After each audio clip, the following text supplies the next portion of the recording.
पीहू ने बताई काउंसलर को अपनी सच्चाई जानने के बाद हुआ रमन हैरान। जी हाँ दोस्तों, आगे बढ़ने से पहले हमारे चैनल को सब्सक्राइब नहीं किया तो कर लेना और वीडियो को एक लाइक कर देना। रमन और पीहू को लेकर अकेले ही जाने वाला था, बीच में आ जाती है इशिता। इशिता कहती है कि रमन जी आप ऐसे कैसे मुझे छोड़कर जाने वाले थे, ये प्लान तो आइडिया तो मैंने ही आपको बताए थे ना। रमन कहता है कि आ गई ये जासूस मेरे सामने। डब देखता है वो इसे। गाड़ी से रमन उतरता है, कहता है कि आगे हटो नहीं तो मैं तुम्हें कुचल कर निकल जाऊंगा। और इशिता कहती है कि मैं गाड़ी से हटने नहीं वाली हूँ, गाड़ी के आगे से हटने नहीं वाली हूँ, चाहो आप मुझे लेकर जाओ या नहीं। रमन जी मैंने आपसे पहले भी कहा था कि जब आप पीहू को लेकर जाओगी काउंसलर के पास तो मुझे भी लेकर जाना, फिर आप अकेले कैसे जाने वाले थे।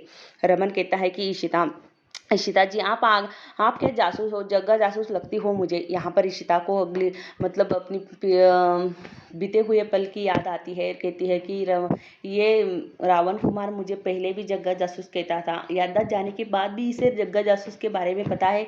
इशिता कहती है कि हाँ मैं भी आऊँगी पीहू के साथ और तुम्हारे साथ डॉक्टर के पास, क्योंकि मुझे भी जानना है कि पीहू ऐसे क्यों करती है। तभी यहाँ पर रमन कहता है कि हाँ हाँ चलो, तुम्हें भी आना है तो चलो गाड़ी में बैठो, हमें बहुत टाइम हो चुका है। और तुम हमेशा ही, मुझे ऐसा क्यों लगता है कि तुम हमारे घर की दीवारों को कान लगाकर बैठती रहती हो। तुम्हें कैसे पता चल जाता है कि हम क्या कर रहे हैं क्या नहीं, क्या खा रहे हैं क्या पी रहे हैं, सब कुछ तुम्हें पता होता है। तभी इशिता कहती है कि ज़्यादा ड्रामा मत करो, मैंने तुमसे कहा था कि मुझे भी आना है, तुम मुझे क्यों नहीं फ़ोन लगाया आपने। तभी यहाँ पर इशिता गाड़ी में बैठती है, रमन की तरफ देखती है और कहती है कि ये रावण कुमार जब देखो तब मुझे सुनाता ही रहता है, इसकी तो आदत गई ही नहीं है। और यहाँ पर रमन दूसरी तरफ रोमी यहाँ पर ऑफिस में आता है, रोमी की मीटिंग होती है। रोमी कहता है कि क्लाइंट आ चुके हैं क्या। तभी यहाँ पर रोमी अंदर जाता है, कहता है कि मुझे आज बहुत देर हो चुकी है मीटिंग के लिए, कहीं ये मीटिंग मेरे हाथ से ना निकल जाए। रोमी आता है, सारे क्लाइंट बैठे होते हैं, वो माफ़ी मांगता है और कहता है कि सॉरी मुझे देर हो गई आज, क्योंकि दिल्ली के सड़कों पे काफ़ी ट्रैफिक होती है, इसी वजह से मुझे देर हो गई है। रोमी के हाथ में फाइल होती है। रोमी कहता है कि ये मेरे प्रोजेक्ट हैं जो मैंने बनाए हैं, आप देख सकते हो कि कैसे बने हैं।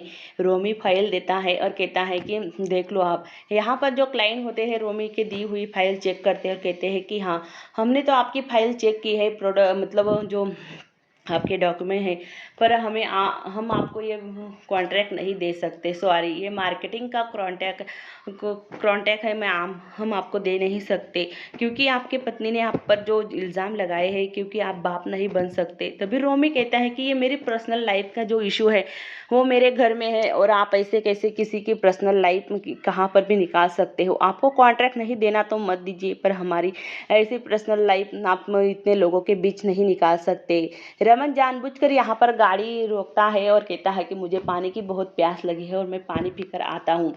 इशिता देखती रहती है कि रमन को अचानक से कैसे गाड़ी यहाँ पर रोकनी पड़ी। यहाँ पर रमन कहता है कि देखो अब ये इशिता जी की मैं कैसे मजा लेता हूँ और कैसे इसे सबक सिखाता हूँ, जब देखो तब मुझ पे चिल्लाती रहती है। रमन पानी की बोतल पानी फेंक देता है और गाड़ी के पीछे पाइप होता है वहाँ पर लगा देता है। रमन कहता है कि अब मैं इसे गाड़ी को धक्का देने के लिए कहूँगा और ये गाड़ी को धक्का देगी और फिर मुझे मज़ा आएगा। यहाँ पर रमन कहता है कि हाँ हाँ मुझे अब गाड़ी चलानी चाहिए। रमन गाड़ी में बैठता है और कहता है कि गाड़ी तो स्टार्ट ही नहीं हो रही है। रमन फिर से गाड़ी से नीचे उतरता है और कहता है कि गाड़ी में कुछ खराबी हो चुकी है, मुझे ऐसा लगता है। इशिता कहती है कि अचानक से गाड़ी को क्या हुआ, अभी तो ठीक चल रही थी और तुमने ऐसा क्या कर दिया गाड़ी को। इशिता कहती है कि जल्दी से तुम मैकेनिकल को बुलाओ। रमन कहता है कि मैकेनिकल यहाँ पर नहीं मिलेगा, हमें थोड़ी ही दूर पेट्रोल पंप है वहाँ पर शायद हमें मिल सकता है। इशिता कहती है पहले फ़ोन लगा कर तो देखो।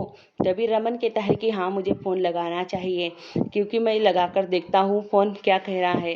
तभी यहाँ पर रमन अपना मोबाइल लेने के लिए जाता है और जानबूझकर इशिता से कहता है कि मैकेनिकल 2 घंटे बाद आएगा यहाँ पर, तब तक हम तो 2 घंटे बाद तो नहीं रह सकते ना। मुझे लगता है कि हमें ये जो हमने अपॉइंटमेंट ली है डॉक्टर से वो कैंसिल कर देनी चाहिए। रमन इशिता कहती है कि नहीं नहीं, हम ऐसे कैसे अपॉइंटमेंट कैंसिल कर सकते हैं, ये पीहू की बात है, पीहू के लिए हमें जाना ही होगा।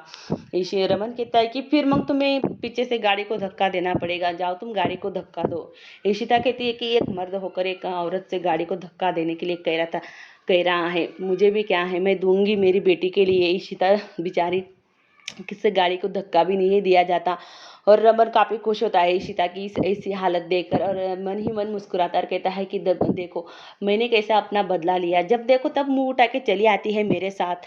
यहाँ पर जब दो आदमी आते हैं वो कहते हैं कि साहब जी आप मैडम जी से क्यों धक्का देने के लिए कह रहे हो, देखो ना एक लेडीज है और आप एक मर्द होके यहाँ पर बैठे बैठे गाड़ी में बैठे बैठे मजा ले रहे हो, चलो उतरो नीचे और गाड़ी को धक्का दो। ईशिता को अंदर बिठाता है रमन, कहता है कि बैठो आप, हम धक्का देते हैं। यहाँ पर रमन कहता है कि मेरे बैक में बहुत पेन हो रहा है, मैं पीछे से धक्का दूंगा। रमन को अपने बीते हुए पल याद आते हैं कि कैसे उसे ये पल बीत चुके हैं उसके साथ, जैसे कि टाइम निकल चुका है ये वाला।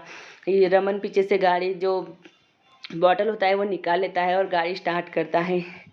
जैसे ही मिहिका को पता चलता है कि मीटिंग के दौरान उसकी पति की यहाँ पर बहुत बेइज्जती हुई है, मिहिका आती है क्लाइंट के ऊपर चिल्लाती है और कहती है कि आपको किसने हक दिया मेरे पति को नामर्द कहने का, और ये हमारा घर का मामला है और आप ऐसे सबके सामने इसे उछाल नहीं सकते हमारी इज्जत को, नहीं तो मैं आप पर केस कर दूंगी, आप पे एक्शन भी लिया जाएगा। क्लाइंट कहते हैं कि सॉरी मैडम, हमें ऐसा नहीं करना चाहिए था, पर ये कॉन्ट्रैक्ट आपके पति को ही मिलेगा। रोमी ये बातें सुनता है, क्लाइंट चले जाते हैं। रोमी कहते हैं कि ये दिखावा क्यों कर रही हो, अब जो तुम्हें करना था तुम तो कर चुकी, मेरी इज्जत का धज्जियां उड़ा चुकी हो, अब ये दिखावे का ड्रामा क्यों कर रही हो। मिहिका कहती है कि तुम्हें जो सोचना है समझना है तुम समझ सकते हो रोमी, मैं कुछ नहीं कहूँगी। ये डॉक्टर के पास आते ही इशिता और यहाँ पर रमन पीहू बैठे होते हैं। डॉक्टर पूछती है पीहू से क्या बेटा तुम्हारे स्कूल में कितने फ्रेंड है, तुम्हारे फ्रेंड का क्या नाम है। पीहू डरी होती है, वो कुछ भी नहीं बोलती, पर इशिता पीहू से कहती है कि बेटा मैंने तुमसे क्या कहा था कि डरना मत, जो तुम्हारे मन में दिमाग में चल रहा है वो सब कुछ मैडम से मतलब डॉक्टर से कहना है तुम्हें।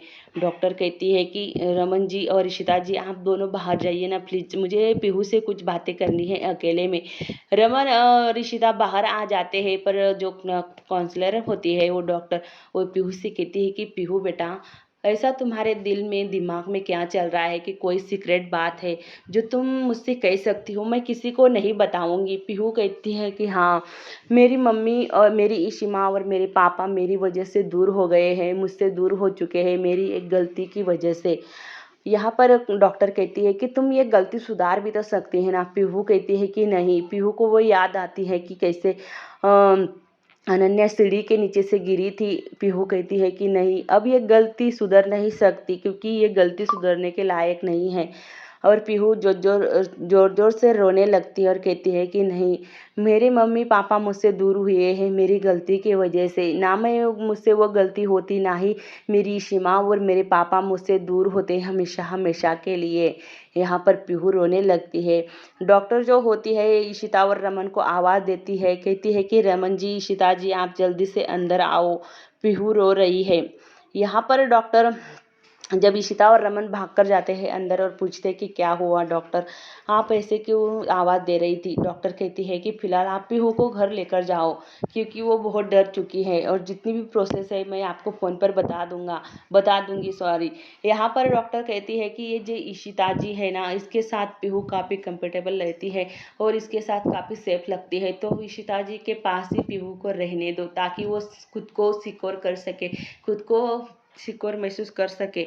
रमन सोचता है और कहता है कि इशिता से कि इशिता जी आप पीहू को आपके पास रख सकते हो, मतलब आप रह सकते हो पीहू के पास क्योंकि वो काफ़ी डर जाती है कभी कभी और घबरा जाती है, आपके साथ वो सेफ रहती है तो वो अच्छी रहेगी। तभी यहाँ पर डॉक्टर कहती है कि फिलहाल आप इसे लेकर जाओ, फिर मैं जब फ़ोन लगाऊंगी तब लेकर आना। ऐसे ही एकदम से डर चुकी है बच्ची। इशिता को यहाँ पर